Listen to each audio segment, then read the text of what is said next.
Oi, sejam todos bem-vindos ao canal Amor, Luz e Espiritualidade. Continuamos com os vídeos sobre a Quaresma, esclarecendo, contando, apresentando para todos um pouquinho mais sobre a Quaresma. Indiferente da religião que você tenha, tem sempre alguma informação importante, alguma dica, algum aprendizado para nossa evolução espiritual.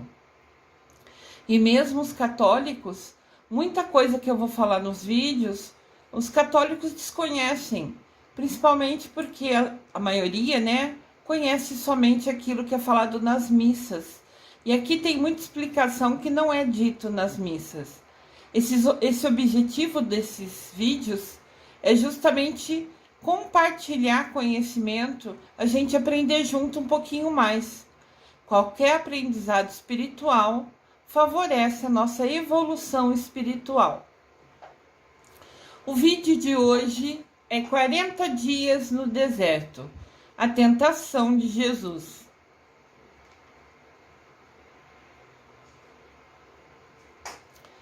"40 dias no deserto, as tentações de Jesus."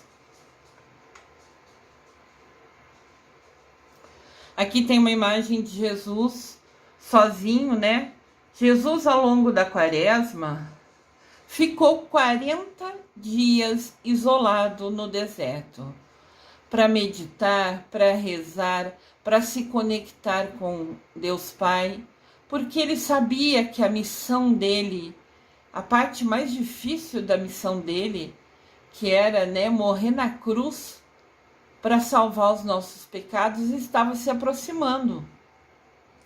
E é óbvio que ele, como humano que estava, também tinha medo, tinha receios. Óbvio que ele confiava plenamente em Deus Pai, mas mesmo assim ficava inseguro. Então ele se isolou, ele interiorizou-se. Então essa Quaresma, esse momento que a gente passa de meditação, de jejum, de abstinência, de fazer penitências, é para a gente sentir assim um pouquinho do que foi a realidade dele. Óbvio que nem se compara, ele ficou 40 dias isolado em jejum. A gente fica 2 dias em jejum e em abstinência e ainda reclama. Então, esse vídeo é para a gente ver um pouquinho da dificuldade que ele passou.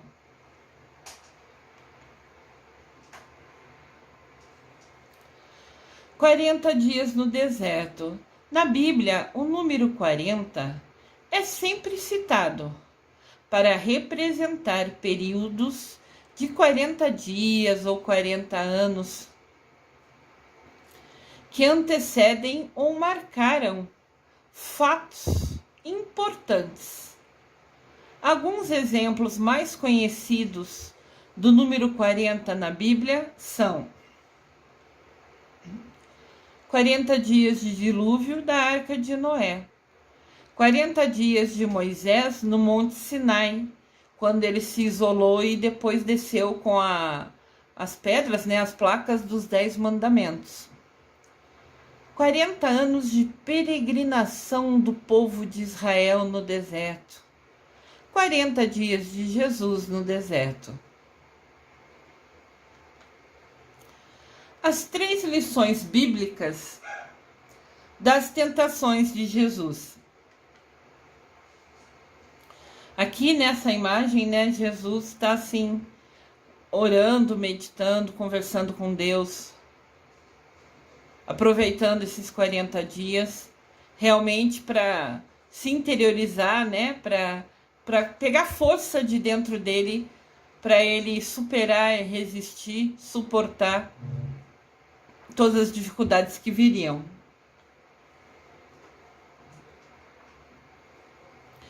Antes de Jesus começar a sua missão, o final da sua missão, na verdade, que era a mais difícil, as provações, até a morte na cruz, porque ele sabia da missão dele. Então ele estava se preparando, se interiorizando, pegando força. Então, antes dele passar pelo pior momento, a fase mais difícil da missão dele, Jesus foi para o deserto. Ele estava lá, né, com fome, Jesus em jejum, isolado, e ele foi tentado. E nesse momento, Jesus nunca usou de milagres para vencer as tentações. Ele simplesmente usou a palavra de Deus e venceu. Estas são as 3 lições que podemos aprender com as tentações que Jesus sofreu no deserto. Nos 40 dias que nós comemoramos, ou que reflete, né, os 40 dias no deserto, é os 40 dias da nossa quaresma.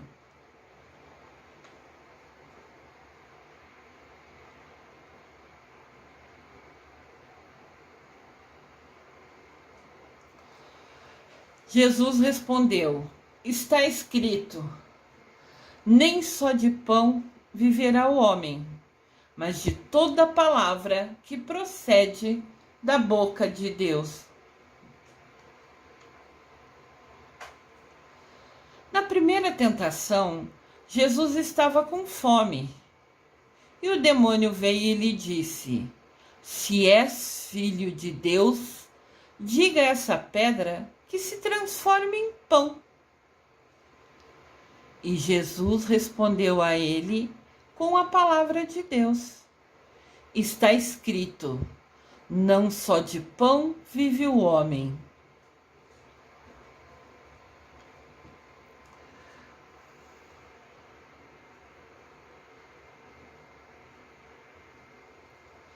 A gente vê aqui Jesus andando no deserto, né? A areia fica super quente e ele andava descalço. Nesse momento que ele se isolou, né? Por escolha, né? E a gente reclama de fazer 2 dias de abstinência, de jejum. E Jesus fez 40 dias. Óbvio que ele é Jesus. Mas a gente precisa aprender a parar de reclamar. As coisas... Temos desafios na vida. E a gente não precisa entender por que eles surgem. Só precisamos aprender como superá-los. Tudo na vida pra gente é lição, é aprendizado. Qualquer desafio que a gente passa, tem uma lição que a gente precisa aprender. E quando a gente não aprende a lição, aquele ciclo se repete. Parece que as situações voltam a se repetir, as mesmas situações, para que você tenha a chance de vir a aprender o que precisa.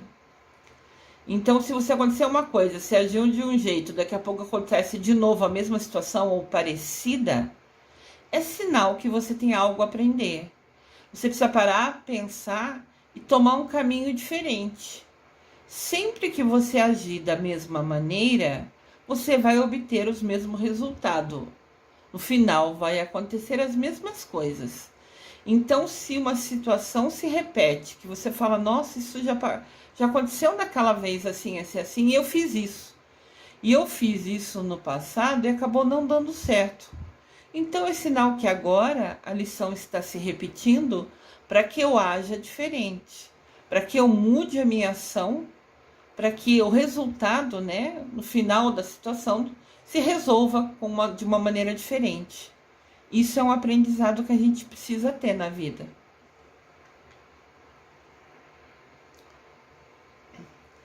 Deus nos dá a vida. O diabo queria que Jesus transformasse pedras em pães. Mas Jesus explicou que não vivemos só de comida.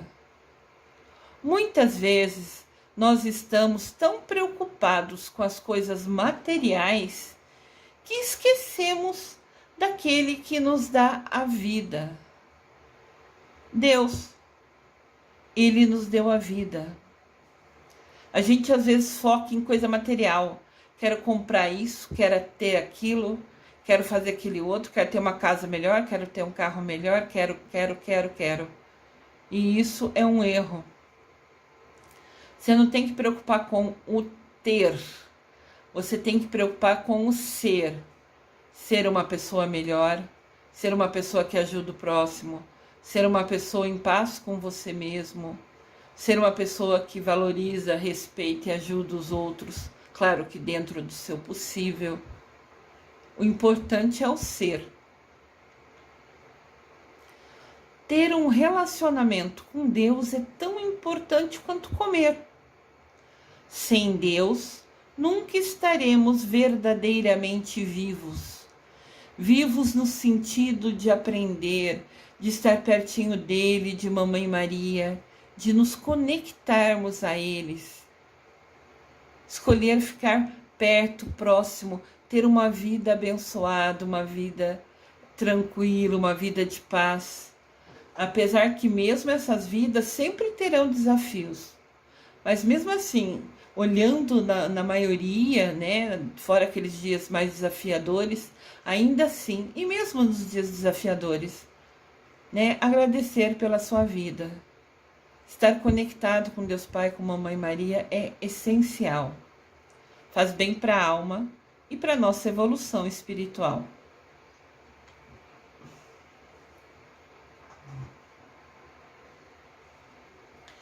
Jesus lhe respondeu: também está escrito: não ponha à prova o Senhor, o seu Deus. Na segunda tentação, o diabo queria obrigar Deus a realizar um milagre.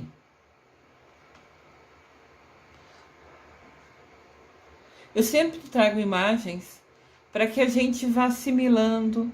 De repente você ouve a minha voz e lembra de uma imagem que de alguma maneira tocou o seu coração, né? Fica com essa imagem na sua memória, lembra dela nas suas orações. É muito legal, porque às vezes a gente começa a rezar e algumas pessoas falam, mas eu não sei o que pensar nessa hora. Então tá aqui, olha alguma mensagem, de repente você printa essa tela, né? Tira uma foto dessa tela, ou no seu computador, ou no seu celular, e guarda essa imagem na sua galeria de fotos no celular. E quando você for rezar, bater um papo, conversar com Deus, você pega e põe a foto no celular. Daí você fala o que está no seu coração e fica olhando para a imagem. Se você é alguma dessas pessoas que às vezes ao rezar fala que está rezando, mas não sabe o que pensar na hora que está rezando, põe uma imagem assim, qual você quiser. Ao longo dos meus vídeos sempre tem muitas imagens. Escolha uma que toque o seu coração, que você de alguma maneira se identifica, que você gosta, e tem ela pertinho de você nas orações. E tá tudo perfeito.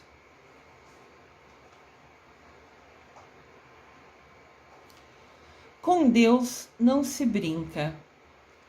O diabo queria que Jesus saltasse de um lugar alto. Porque, segundo, né, essa tentação, ele fala, salta daqui que os anjos te seguram. Ele estava desafiando Jesus e desafiando Deus. Porque ele falou, se o Filho de Deus pular daqui antes dele terminar a missão dele, os anjos vão vir salvar. Porque ele tem que finalizar a missão dele, né? Morrer na cruz para salvar os pecados de todos. Então ele ousou, ele abusou, assim, provocando Jesus, entende? Quantas vezes nós somos provocados? Quantas vezes pessoas falam coisas ofensivas pra gente, que nos magoam? Óbvio que a gente é humano, que a gente fica chateado, que a gente fica triste. Mas vamos, assim, nos policiar para parar de reagir a cada situação chata que acontece com a gente? Podia ser uma proposta de penitência nossa. Todas as vezes que alguém fala alguma coisa que nos magoa, a gente vai lá e responde, fala mais alto. Vamos começar a mudar isso? Vamos nos propor a nos policiar, ficar atentos sobre isso? E quando alguém falar alguma coisa ofensiva, em vez de ir lá, responder, gritar, falar mais alto, aprender a se calar? Óbvio que é um aprendizado difícil. Óbvio que é um aprendizado que a gente vai começar a fazer hoje e vai todo dia fazer um pouquinho mais. Porque o aprendizado é tudo, como a gente aconteceu na nossa vida. A gente não sabia andar e começou a andar, não sabia falar, começou a falar. Tudo a gente começa devagarzinho, meio inseguro até. E devagarzinho, conforme mais vezes praticar, mais fácil se torna. A gente podia fazer isso como proposta de penitência. Vamos nos calar diante das provocações? Porque normalmente elas são somente isso, provocações, para nos irritar e deixar a gente em desequilíbrio, né? Fazer a gente responder, gritar, ficar nervosa, estressada. E esse é um aprendizado difícil. Então vamos começar a tentar. Quando eu falo nos policiar, é assim, ficar atentos a isso. Quando a gente perceber o que está acontecendo, meio que colocar um alarme no nosso cérebro. Quando acontecer isso, eu vou ver se eu fico quieto. Eu vou tentar ficar quieto, eu vou buscar ficar quieto. Como eu disse, é um aprendizado lento, mas é muito importante. Poderíamos nos propor a tentar isso, né? Que com certeza fará uma diferença enorme na nossa evolução espiritual. Será um passo grande, né, em direção a termos o controle das nossas emoções.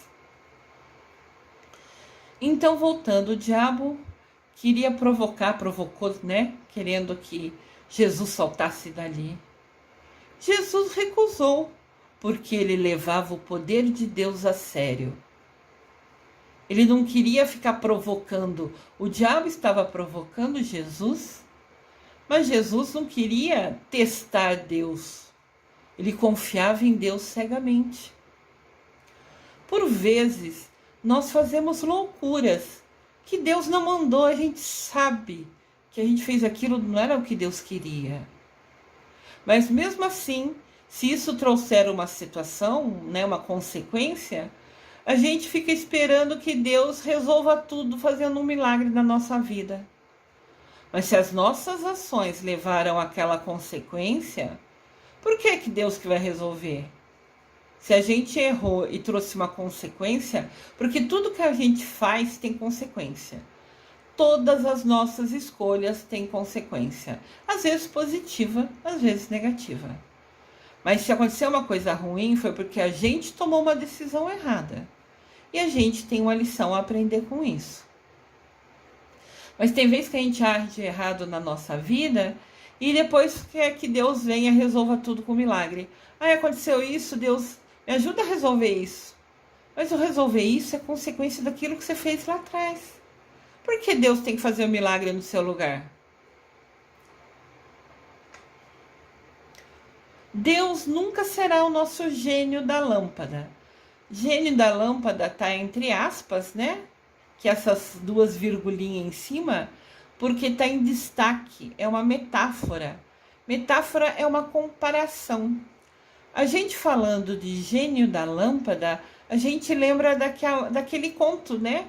De fadas, que tem o Aladim, que pede para o gênio da lâmpada ajudar ele, né? A ajudar a Jasmine a salvar o reino dela. É um desenhinho, né, da Disney, que não assistiu, assista, é bem interessante. E mesmo os desenhos sempre tem uma lição para dar pra gente, viu? Qualquer desenho, qualquer filme, por trás tem uma mensagem pra gente parar e pensar. Sempre os filmes são um aprendizado. Eu sou uma cinéfila apaixonada e aprendo muito com os filmes, né? Até comparei agora o Gênio da Lâmpada. No desenho, o Aladim encontra o gênio da lâmpada, que dá a ele o direito de fazer 3 pedidos. E esses 3 pedidos podem ser qualquer coisa que ele queira. Nosso Deus não é bem assim. Nosso Deus não é o gênio da lâmpada que a gente esfrega, estrala os dedos na hora que quer e ele surge para resolver os nossos problemas. Se os nossos problemas são consequências das nossas escolhas, nós temos que resolver. Nós devemos fazer a vontade de Deus, seguir a Bíblia, seguir as palavras dele, os ensinamentos deles, mas nunca tentar obrigá-lo a fazer a nossa vontade, a querer que Deus resolva os nossos problemas que nós criamos, querer que Deus venha solucionar, né, fazer o milagre por nós. Isso é errado. Somos nós que devemos fazer a vontade de Deus. Nos conectarmos a Ele nunca será o oposto.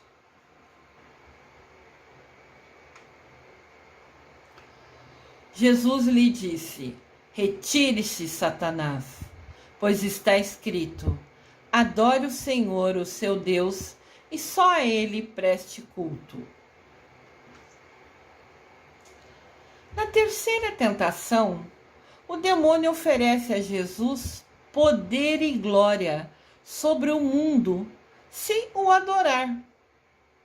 No texto bíblico, Jesus responde ao demônio: está escrito: adorarás o Senhor teu Deus, e só a ele servirás.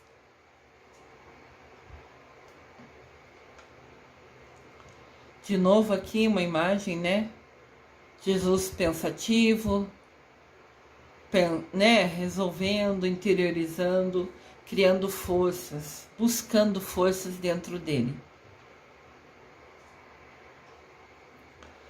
Nesta terceira tentação, temos que lembrar Deus em primeiro lugar sempre. O diabo ofereceu tudo a Jesus, todos os reinos do mundo. Bastava Jesus adorá-lo. Mas Jesus se manteve fiel a Deus.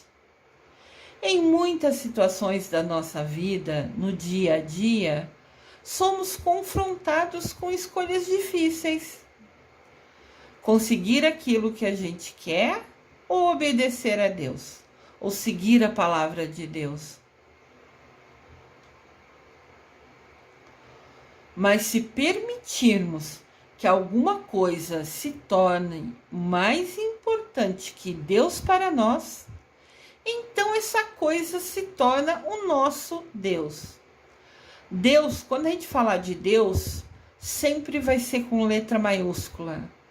Então, quando fala ali, se torna mais importante que Deus para nós, aquele Deus é o Deus Todo-Poderoso, é o Deus Pai. Deus sempre é escrito em letra maiúscula, não importa onde você veja ele, onde você escreva ele. E se escreveu ele, o E do ele também é com letra maiúscula. Mas quando a gente aqui, né, fala, valoriza alguma outra coisa, então a gente torna essa outra coisa o nosso Deus. O Deus aqui está em letra minúscula e entre aspas, né, aquelas virgulinhas em volta dele.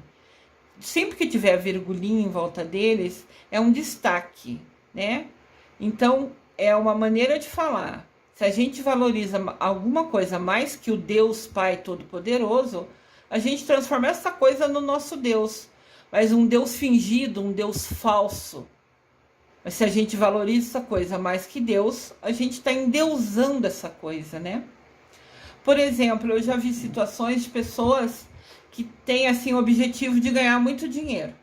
Quer ganhar dinheiro, além do que precisa para sustentar sua casa, para comprar um teto para você, para de repente ter um carro para facilitar o passeio da sua família ou você ir para o seu trabalho. Quer luxo, quer só excesso de dinheiro. Quem só pensa em dinheiro está tornando o Deus dele, o Deus falso, né? O dinheiro como o Deus dele. Está tornando o dinheiro o Deus dele, mas um Deus falso, um Deus que não trará coisa boa para ele, que não trará vida. Claro que ter dinheiro lhe permite comprar muita coisa, mas isso não vai trazer paz, não vai trazer felicidade, não vai trazer proximidade com Deus. Tudo que você quer demais em excesso está errado. Eu li um livro uma vez, que eu não lembro quem é o autor, que falava: tudo que sobra na sua casa está faltando na casa de alguém. Olha que frase forte para a gente pensar. Tudo que está sobrando na sua casa, tudo que está sobrando na nossa casa, está faltando na casa de alguém. Sabe, aquela comida que a gente desperdiça, aquela coisa que a gente descarta, aquela roupa que a gente não usa e deixa amontoado no guarda-roupa e esquece de separar e levar para que seja doado para quem precisa. Então isso é muito sério. Nossas ações são muito sérias, né? Vamos dar valor a Deus, vamos valorizar Deus. Por mais que outras coisas nos tragam coisa legal, coisa bonita que a gente pode comprar, usando o exemplo do dinheiro, por exemplo, ainda assim nunca será o nosso Deus. Devemos sempre pôr Deus em primeiro lugar nas nossas vidas. Vença sempre as tentações usando a palavra de Deus, lembrando da palavra de Deus, se conectando com Deus Pai e Mamãe Maria. Olha aqui, Jesus, que é Filho de Deus, que é poderoso, que é extrema bondade, ainda assim tem a humildade de se ajoelhar e rezar pedindo força, pedindo para Deus Pai cuidar dele, guiar ele, dar força nos momentos difíceis que ele viria passar, né, que seria a crucificação. O final da quaresma, né, tem a crucificação, tem depois a ressurreição. Então, esses 40 dias isolados é para ele criar força para vencer todo esse desafio super difícil que ele ia ter que passar. E mesmo ele sendo filho de Deus, ainda assim ele tem a humildade de se ajoelhar, levantar as mãos para o céu e pedir para Deus: me ajuda, me dá força. A gente tem feito isso o tempo todo? Nós temos sempre que ocorre algum desafio nos conectado a Deus? E de repente você não consegue se ajoelhar, tem um problema no joelho, ou já é idoso, não consegue abaixar e levantar. O detalhe aqui não é o você ajoelhar. Se você tem alguma coisa que lhe impeça de se ajoelhar, tudo bem, sem nenhum problema. O fato aqui é a demonstração de Deus me ajuda, eu estou aqui, de humildade, de doação, de fé em Deus. Isso é o mais importante. Sem a fé de Jesus em Deus, ele nunca teria superado essas 3 tentações. Está aqui um aprendizado para a gente pensar com muito carinho. Se for o caso, assistam de novo o vídeo, porque as lições aqui são muito importantes. Nunca esquecer, a fé em Deus nos faz crer no incrível, aquilo que normalmente a gente não acreditaria. Ver o invisível. A gente olha para Deus, fala com a Mamãe Maria e fisicamente nós não o vemos. E realizar o impossível. Quantas vezes a gente passa por uma situação e fala assim: ah, eu precisava fazer aquilo. Você fala: ah, será que eu vou conseguir? Dá aquela insegurança. Você fala: não, eu vou tentar. Quem desiste sem nem tentar, já perdeu. Você só pode conquistar uma coisa, realizar uma coisa, alcançar algum objetivo, se você tentar. Então lembre-se sempre, a fé em Deus nos faz crer no incrível, naquilo que a gente nunca acreditaria, ver o invisível e realizar o impossível. Olha que frase linda, para de repente a gente tirar uma foto dessa tela, né, printar essa tela, essa imagem do seu celular ou computador e guardar na sua galeria de fotos no celular. De vez em quando ler. A fé em Deus nos faz crer no incrível, ver o invisível e realizar o impossível. Eu desejo amor e luz a todos.